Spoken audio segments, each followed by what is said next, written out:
Chapitre 57. La vie simple du sanctuaire. On ne peut délivrer les hommes qu'en leur montrant qu'ils sont de la race de Dieu et que, dans tout l'univers, il ne peut exister plus grande créature.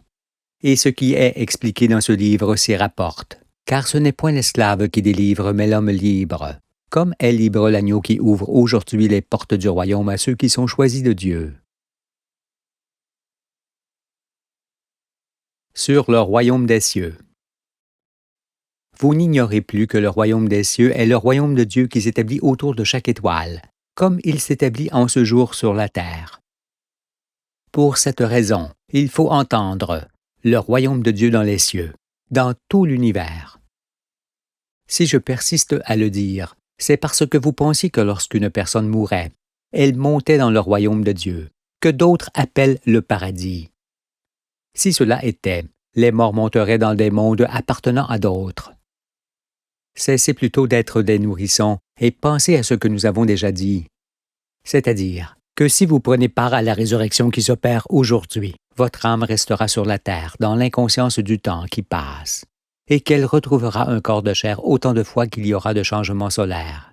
Vous resterez ainsi dans le royaume des cieux, qui est le royaume des anges, existant tout au long de la grande spirale de la vie. L'Esprit Saint vous est donné pour que vous vous en pénétriez. Puisque Dieu vous a fait l'honneur de vous appeler chacun dans le monde des vivants, au milieu des beautés et des perfections qu'il a créées, vous le louerez et lui exprimerez votre gratitude en toutes circonstances.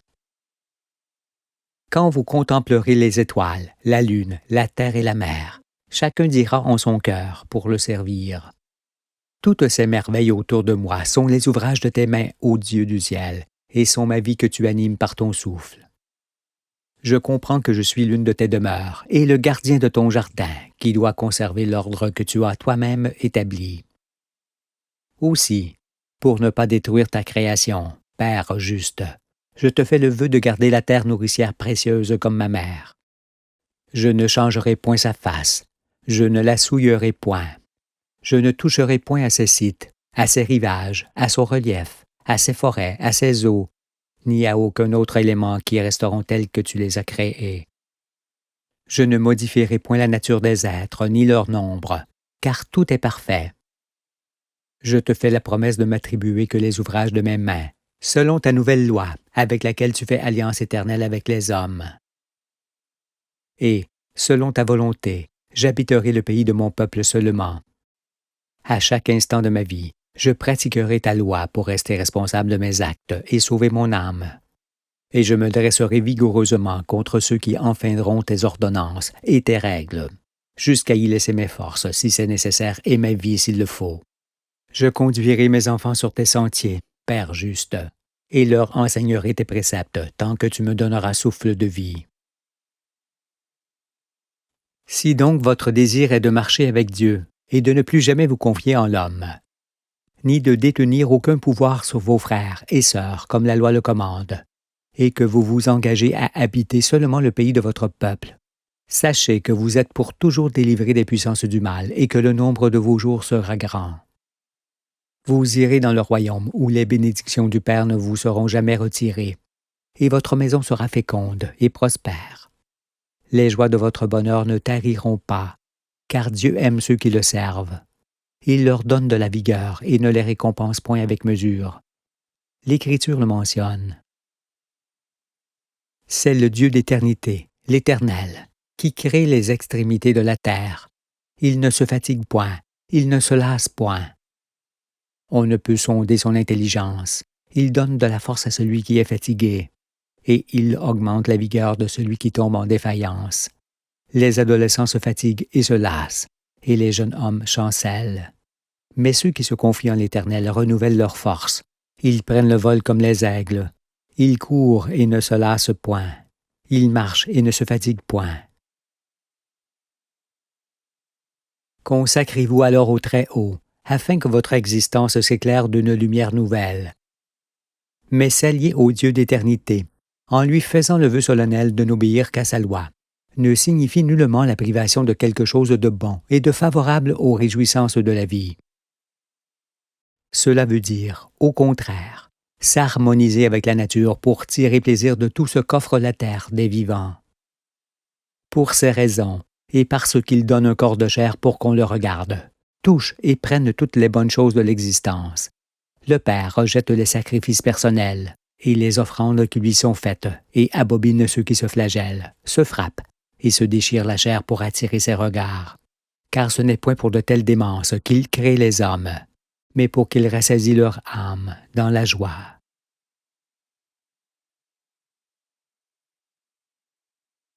Sur le mariage d'Adam et Ève.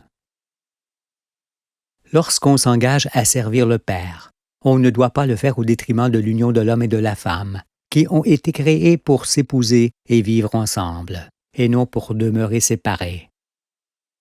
C'est pourquoi, et comme cela apparaît dans toute l'Écriture, et plus précisément dans le Cantique des Cantiques, ou encore dans les Proverbes de Salomon, Dieu bénit par-dessus tout l'amour qui unit ses fils et ses filles, parce que c'est cet amour divin qui les rapproche de lui.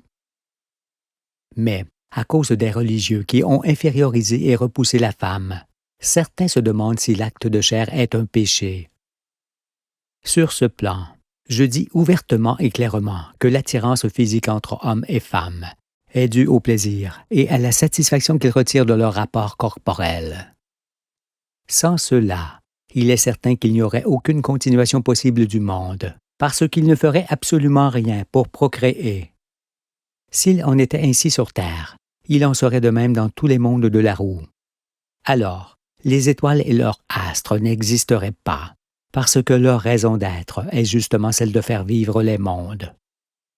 Voyez alors, encore une fois, combien tout est lié et parfait dans l'univers.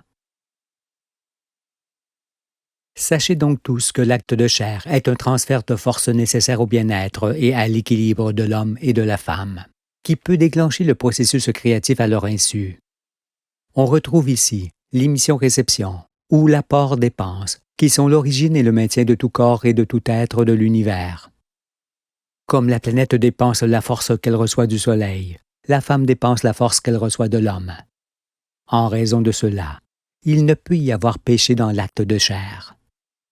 Ce qui est péché, c'est la lubricité, l'impudicité, la débauche, le viol, la pédophilie, l'inceste, l'homosexualité et autres formes de perversion semblables qui enlaidissent les êtres humains.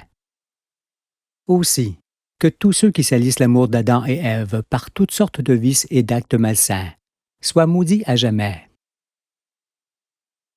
Vous avez appris que les astres et les êtres ont un processus identique de naissance.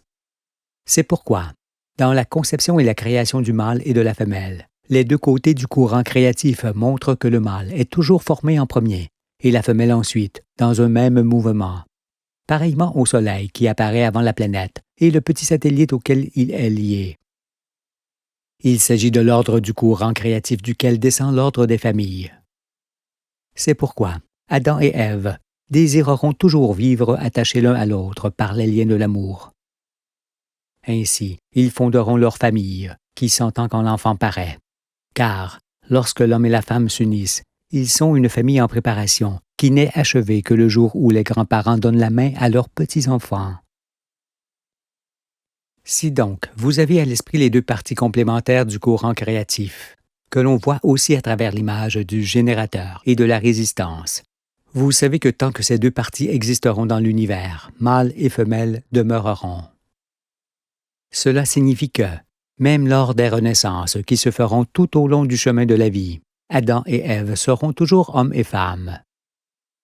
Cessez alors de croire que les anges sont des êtres asexués, car, en prenant part aujourd'hui à la résurrection des morts, vous êtes déjà anges de Dieu.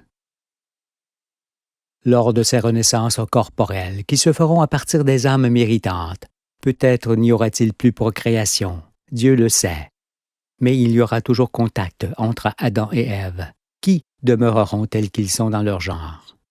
Car tous savez que leurs rapports sont les plus grands plaisirs de la vie et des récompenses en soi. En raison de ces réalités immuables et voulues par le Créateur, nul ne peut penser plus longtemps que les enfants naissent du péché, comme les prêtres de Satan l'affirmaient. Non, les enfants naissent de l'amour des parents que Dieu bénit. parce qu'il est l'essence de l'existence qui abreuve les cœurs d'un bonheur certain, avec lequel les enfants s'approchent de lui. En effet, ce n'est que lorsqu'un fils et une fille de Dieu s'épousent qu'ils prennent ensemble conscience de la beauté du monde, alors qu'elle passe inaperçue aux yeux de ceux qui sont seuls. Pour cette raison, ceux qui s'aiment ne détruisent pas, mais protègent au contraire tout ce qui fait l'objet de leur bonheur. Or, le monde d'argent dans lequel vous viviez ne vous avait pas appris à aimer. Il vous avait au contraire appris à détruire, parce qu'en étant bâti sur le mensonge, il vous faisait opposer mari et femme, jusqu'à déchirer vos unions par le milieu. Et si dans les derniers jours beaucoup craignaient de fonder une famille, cela était dû à vos pasteurs qui détruisaient ce qui en faisait la force. Car, en mettant en pratique leurs préceptes, les mains des uns bâtissaient tandis que celles des autres démolissaient. Et la séparation des hommes et des femmes qui en résultait était un grand malheur, parce que leurs différends annulaient les sources du bonheur et augmentaient le nombre des orphelins. Et puis, sachez que vivre pour soi n'a pas de sens ni de raison. On n'existe pas pour soi, mais pour l'autre moitié de soi, qui est Ève quand on est homme et Adam quand on est femme. Et lorsqu'on fait naître l'amour, il faut veiller à le conforter quotidiennement par des petites attentions à l'égard de son conjoint. Il est certain toutefois que si des couples peuvent vivre unis toute leur vie, d'autres ne le peuvent, en raison de l'évolution des époux qui se fait différemment. Dans ce cas, il vaut mieux divorcer que de commettre l'adultère, car si la violation de la fidélité détruit les conjoints, elle détruit aussi le cœur des enfants qui craignent ensuite de fonder une famille à leur tour. C'est pour tout cela que Dieu réprime fortement l'adultère et qu'il hait la répudiation, surtout qu'on ne peut faire souffrir impunément des êtres innocents. Certes, si l'amour entre hommes et femmes était facile, il ne vaudrait pas d'être vécu. Mais pour que le mariage soit heureux et durable, il est préférable d'épouser la femme de sa jeunesse, parce qu'en évoluant dans le même sens, en étant encore malléable, on s'accorde mieux que si l'on s'épouse en étant plus âgé et immuable. De plus, l'union d'Adam et Ève doit s'effectuer librement pour qu'il y ait fidélité ensuite. C'est pourquoi, dans le royaume, il ne s'agit plus de mariage comme se faisaient les mariages traditionnels dans le monde des ténèbres, mais des attaches non feintes qui lient un homme et une femme en faisant d'eux une seule chair. Seul Dieu rapproche et unit ses enfants. Par conséquent, vous devrez abandonner vos anciennes traditions sur le mariage, car ceux qui mariaient les jeunes gens, en faisant de cet usage une source de profit, ne firent que des simulacres pour leur vendre Dieu et le droit de vivre avec la personne de leur choix. Ainsi, de votre naissance, qui était pour eux une source de profit, jusqu'à votre mariage et à votre mort, qui en était d'autres, ils ne vous lâchaient point. Ils décidaient de tout à votre place, et s'il était possible, jusqu'au nombre de vos enfants. Vous appartenez à Dieu et non à ceux qui tiraient profit des hommes. C'est d'ailleurs pour ces raisons, et parce qu'il est difficile de fonder une famille dans un tel monde où tout s'y oppose, que Jésus dit qu'à la résurrection les hommes ne prendront point de femmes, ni les femmes de mari. Cela signifie que désormais, il n'y aura plus de mariage tel que ceux que vous pratiquez, mais uniquement des unions libres faites devant l'Éternel et selon sa loi. Mes enfants, dans le nouveau monde, vous serez dans la liberté originelle, et vous vous marierez dans cette liberté-là. Sachez cependant que l'épreuve des fiançailles est excellente, parce qu'elle permet aux garçons et aux filles de savoir s'ils peuvent s'accorder pour fonder une famille. Mais quand on est libre pour tout, depuis la naissance jusqu'à la mort. Entendez cette parole qui vous conduira dans le sanctuaire, et faites alliance avec Dieu. Vos vies seront belles, vos jours seront heureux.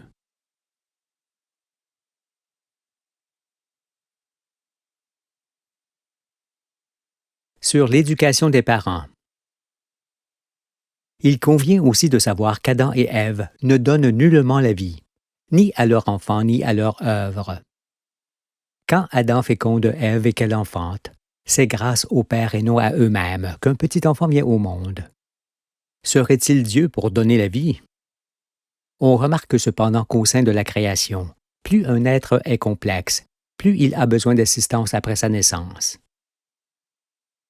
Il lui faut en effet du temps pour développer ses facultés et s'ouvrir sur toutes les choses auxquelles il sera confronté. Par conséquent, l'homme, qui est le plus complexe de tous les êtres que Dieu a créés, a besoin de la plus grande et plus longue assistance qu'un père et une mère puissent donner. De plus, en ayant besoin d'affection depuis son plus jeune âge, l'enfant ne doit pas être élevé sans que ses parents soient épris l'un de l'autre, car l'amour qui les unit se portera sur lui. Né de cet amour, il en fait la nourriture de son cœur et son refuge. Sachez alors que l'affection des parents est l'origine de la force mentale d'un enfant et que, s'il en est privé, il sera déséquilibré, avec tous les risques que cela comporte pour sa santé. Veillez donc à être unis avant de mettre un enfant au monde. N'agissez pas comme ces femmes déçues qui veulent élever seules leur enfant, parce qu'elles ne comprennent pas qu'un enfant a besoin des yeux et de l'affection de son père et de sa mère pour discerner le bien du mal et rester équilibré. Seuls les animaux peuvent être élevés en dehors des notions du masculin et du féminin, parce qu'ils n'ont pas les mêmes facultés à développer, ni les mêmes risques de se perdre en grandissant. Ne serait-ce que pour ces raisons, Adam et Ève ont besoin d'être circoncis, éduqués, unis et entièrement libres pour montrer l'exemple et transmettre le meilleur d'eux-mêmes à leur progéniture, qui, à leur tour, transmettront à leurs enfants ce qu'ils ont reçu. S'il n'en était pas ainsi, il y aurait forcément régression et dégénérescence, parce que l'ascendance, l'amour, le milieu, l'éducation et la liberté sont les facteurs essentiels au bon développement de tout être vivant. Ce que tu nous expliques nous semble aller de soi et met le royaume à notre portée, me dira-t-on. Mais faut-il avoir des enfants pour mériter la vie éternelle, et doit-on soi-même en établir le nombre? Dieu permet-il ou ne permet-il pas la contraception? Je réponds que la loi fixe les bornes, même dans ces domaines. J'ai expliqué que les rapports des époux n'avaient pas uniquement pour but de procréer. Mais, pour les faciliter, on ne doit pas pour autant décider du nombre d'enfants que l'on doit avoir. Car l'enfant n'est pas un objet que l'on façonne quand on le veut, ni un être que l'on possède à sa convenance, pour décider soi-même d'avoir tant d'enfants ou de ne pas en avoir.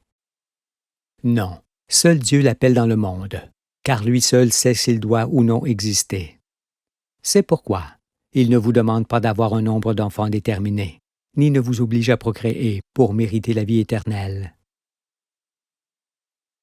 Abstenez-vous alors de forcer la nature dans un sens ou dans l'autre, c'est-à-dire de rendre stérile la femme fertile ou de rendre fertile la femme stérile. Néanmoins, vous pouvez avoir recours à des moyens de contraception simples et temporaires qui n'affectent nullement la santé, comme, par exemple, l'abstinence passagère. La circoncision de votre cœur vous dira toujours ce que doivent être vos comportements à l'égard de la vie. Mais veillez à ne pas faire de l'acte de chair la raison principale de votre existence. Sinon, en devenant esclave de vos désirs, vous perdriez votre âme.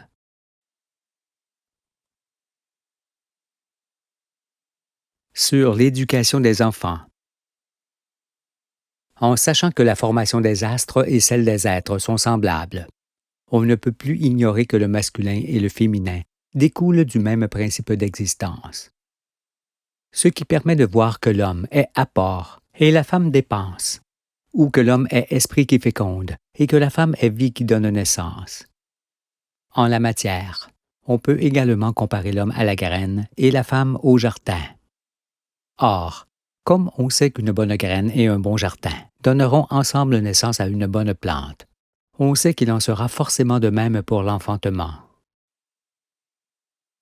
Ainsi que la plante est le reflet de la graine et du jardin, l'enfant est le reflet de ses parents, et par là même de l'éducation qu'ils ont reçue. Pourquoi dis-je cela? Parce qu'en évoluant toujours en fonction de l'éducation qu'on a reçue dans son enfance, on peut être fort ou faible selon qu'elle fut bonne ou mauvaise.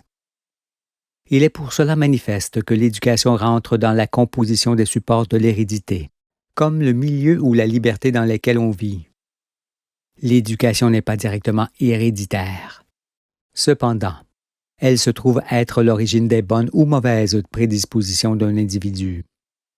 Et c'est pour mettre en évidence cette responsabilité de chacun que Dieu dit dans l'Écriture qu'il fera porter l'iniquité des pères sur les enfants.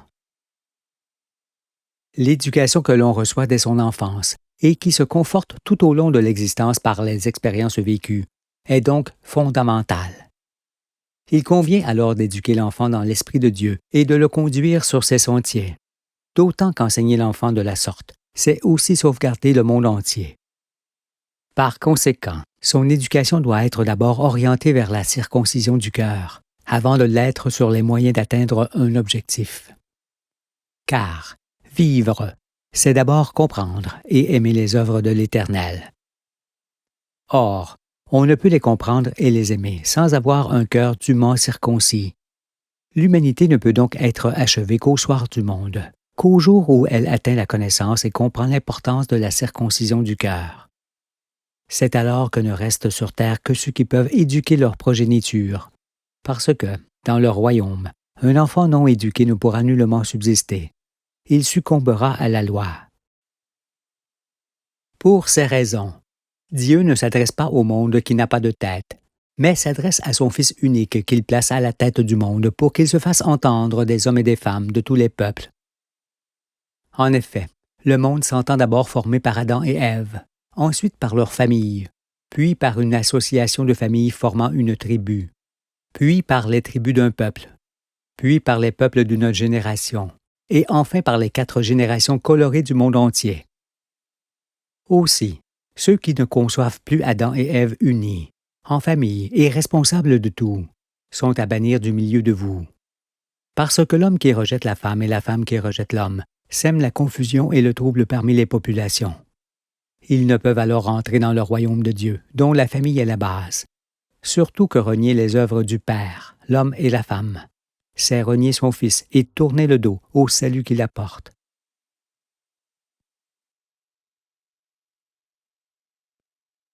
Sur la saine conception de l'existence.